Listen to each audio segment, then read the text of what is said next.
Hello everyone, welcome to Hula Juan. Ang reading na ito ay para sa mga Pisces in June 2024. Okay, so unahin natin ang general forecast. Susundan ito ng career and money, and then relationships, tapos advice cards. Unahin natin ang general forecast ninyo. Marami tayong ginagawa lately, napaka-busy natin, napakadaming nangyayari, napakadaming kailangan tupagin. Kaya ito, tayo ay naghahabol ng readings. Okay, unahin natin ang inyong general forecast. Welcome po kayong lahat dito sa Hula Juan. Ang goal ng channel ito ay magbigay ng gabay using light from above with loving energies para may positive energies ang lahat.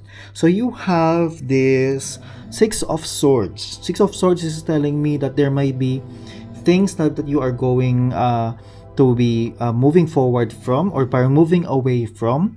There are things na parang hindi mo siguro patanggap pero you have to just parang kinayaan mo na lang, ganyan. There has been a transformation in you, Pisces, and this is all about you, all about yourself. There are learnings about yourself and parang na-realize mo siguro na parang yung mga bagay na parang nakakasakit sa'yo, maybe other people or maybe situations or maybe things na that you are doing to yourself na parang kailangan mo nang magkaroon ng iyong some kind of progress, no? So you have this Two of Cups energy. This is telling me na kung ano yung ibibigay mo sa ibang tao, yun din yung mangyayaring ibabalik sa'yo. So, there are things na maybe pag-isipan mo to, kung meron kang gagawing anything na hindi masyadong maganda with other people, yun din yung babalik sa'yo. Okay? Things have to be very quick. You have to act quickly sa mga bagay na kailangan ng attention. Okay? Because, ganun lang talaga. You have some situations here na parang hindi ko napaka-broad neto, pero you have some situations sa parang hindi ko na siya parang may mga situations na ganun lang yung situations na yun, pero hindi mo na siya, wala ka ng ibang mapapalitan pa doon, or may hindi ka na, kumbaga there are things na parang andyan nasa sarili mo and nasa family mo na siya, or nasa yun na yung yun na yung napili mo before. Parang ganun lang siya. Okay? So let's go more with your career and money. Kung nakatulong po sa inyo ang reading na ito, please subscribe, hit the like button if you are on YouTube. Like and follow pag kayo ay nasa Facebook. Huwag niyo po kalimutan i-share ito sa mga kilala ninyo na kailangan ng reading. Maliit na bagay lang po ito to support this channel. Para blessings lang umikot sa community natin. Alright, so career and money tayo. You have the Emperor here. Ang ganda. You have the Emperor. You have the Moon in the past. So this is telling me na may mga pangarap ka sigurong gustong abutin noon. And you being the Emperor now, alam mo, ang ganda kasi you have this parang capability to do things. Alright? Believe in, kaya mo yan. Pero may mga bagay din na parang hindi ka masyadong masaya. Siguro parang baka may mga situations pagdating sa trabaho mo that you may find that bakit ganito, bakit ganyan. Kung baka may mga konting-konting mga hindi masyadong nagiging happy ang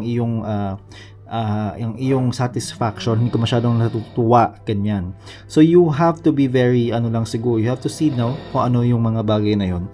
Knight of Cups, you have the Queen of Cups as your potential energy here, and this is telling me na magiging masaya ka naman eh. You will be happy, and how you get there is to strive more and bring that happiness to the people around you and for yourself as well. Yung totoo. Kumbaga walang halong anything na kainisan, walang ganun. Alright? So let's go to your ganun siya, no? Kasi ang ganda eh, ito yung Queen of Cups energy mo talaga, napakaganda. So yun yung Queen of Cups mo. Ayoko na i-explain. Punta na tayo sa iyong relationships.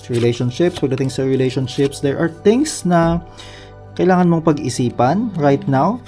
May mga bagay din na parang parang alam mo yon, may mga bagay na kumbaga yung hindi mo ginawa, and other things may mga nangyari na parang mga siguro there are people na parang may nagawa, may nasabi ganyan.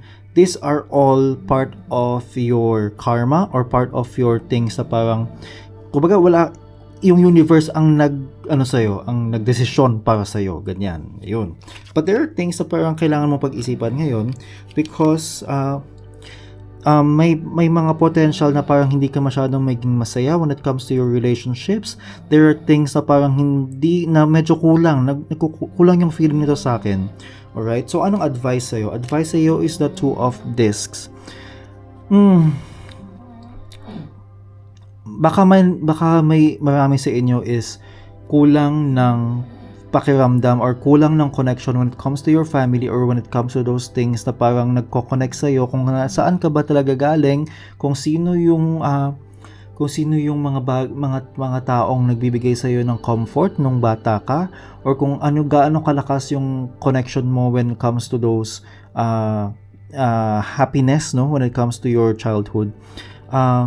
You may also need to think to yourself na parang baka naman may mga bagay na hindi ko na dinedecidean ko na pabigla-bigla, or may mga decisions na parang hindi ko na pag-iisipan. So you also may need to look at those things, all right? So ano bang potential energy? You have the Eight of Swords here, and this is telling me na parang you are capable naman to do something for yourself. Pero yun nga lang, may mga baggages or may mga nagpapababa sa'yo, and those are the things na parang kailangan mong siguro maging pag-isipan or magkaroon ng parang carefulness din. Alright? Ayun, so ayun. And then you also need to be this positive energy when you are with your people in your career. And then you have the Eight of Wands here, and you just really have to do things quite quick, ganyan. Kasi may mga bagay na baka hindi ka masyadong nagiging aware that parang alam mo yon, parang dahil you're not doing anything about it, baka ikaw din, yung ganon. Alright?